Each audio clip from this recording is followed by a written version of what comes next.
తుమ్మి కూర, పచ్చిమిర్చి, కొత్త చింతకాయ, కాలేమాకు, కొత్తిమీర, ధనియాలు, పోపు దినుసులు, పసుపు, ఆయిల్, ధనియాలు,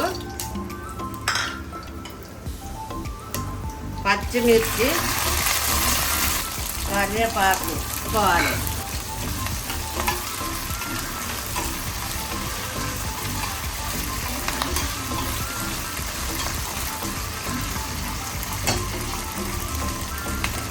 మళ్ళీ కొంచెము ఆయిల్ వేసుకోవాలి. ఆయిల్ వేసుకొని తిమ్మి కూర ఆయిల్ వేసుకోవాలి. ఈ తిమ్మి కూర సంవత్సరానికి ఒక్కసారే తింటాము, హెల్త్కు మంచిది. పప్పులు వేసుకోవచ్చు, పచ్చడి చేసుకోవచ్చు,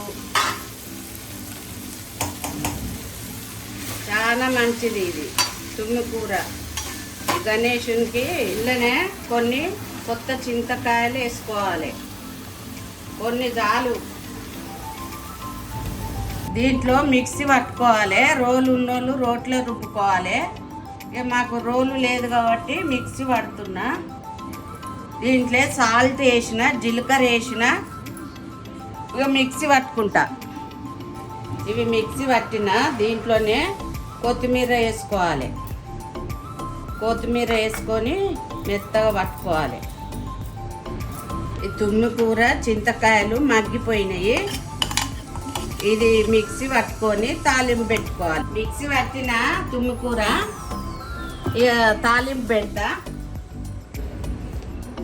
మిక్సీ పట్టినాక తాలింపు పెడుతున్నా. ఆయిల్ వేసుకొని ఇట్లా కొంచెం ఇంగువ వేసుకొని, ఇంగువ వేసి పోపు దినుసులు వేస్తున్నా. పోపు దినుసులు గోలంగానే కరివేపాకు వేసుకోవాలి.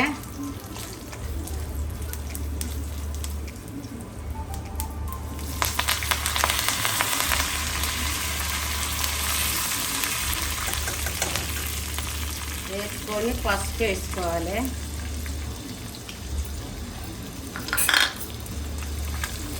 తాలింపు అయిపోయింది.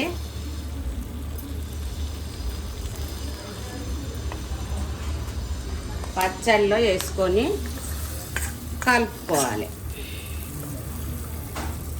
ఈ పచ్చడ తుమ్మకూర పచ్చడ వినాయకుని పెడతాం కాబట్టి ఎల్లిపాయలు వేసుకోవద్దు. ఎల్లిపాయలు